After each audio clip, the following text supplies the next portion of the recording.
Yun oh, mga par. May isang issue dito par ng aircon. So ganito yan. I-on mo yung aircon, gagana naman siya. Walang problema, gagana siya. Yan, malamig.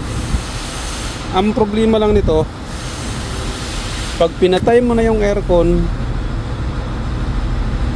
kahit patayin mo pa yung makina, yung blower doon sa baba sa condenser, umaandar pa rin siya. So, tingnan natin. Yan mga paro. No, umaandar pa rin yung blower na yan.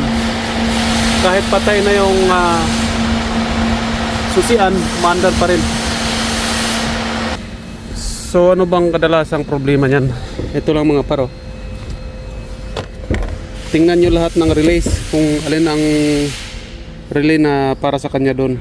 So nakita natin kanina itong relay na to. Itong relay na to ang may problema. Pag binunot natin yan, ay itong isa pala. Ito ba? Ito?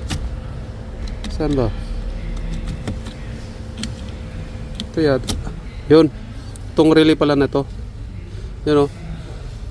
Nag-aamoy sunog na siya. So malamang na yung blower motor manipis ng carbon brush nun, kaya yung relay nasisira. So requestan natin ng relay at saka yung blower motor. Ito mga paro, yung contact point nyan, kahit dumidikit, kahit patay na siya, kahit wala na siyang supply, dumidikit pa rin, kaya yung kuryente tuloy-tuloy pa rin. Yun ang problema nyan.